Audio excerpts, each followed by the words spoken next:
video, pupunta po tayo ngayon sa Bell Church, La Trinidad. Samahan niyo po kami na pumunta. Hi guys! So ngayon, nandito na po kami sa Bell Church.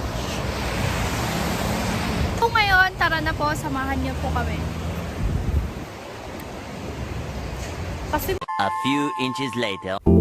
The Bell Church, named after the bell that symbolizes unity in the philosophy of the Bell Church group.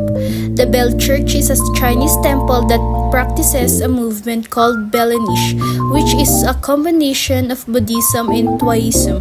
The Bell Church philosophy is based on the idea that religion are just different beliefs and that people should live in harmony regardless of their religion. The Bell Church member pray to 5 patron saints that presents the major religion of China: Taoism, Buddhism, Christianity, Islam, and Confucianism. One eternity later.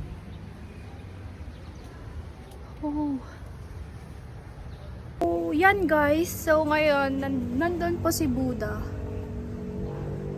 Nakikita niyo po ba? Yun. Si Buddha po.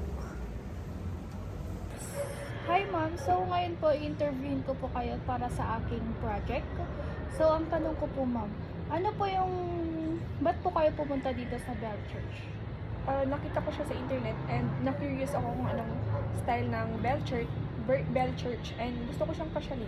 So, nung pumunta kayo dito ma'am, ano po yung pinaka na-attract kayo? Sa tanawin dito. Thank you, kita yung mga bundok na yun. Sige po ma'am. Thank you. Yun lang po ma'am.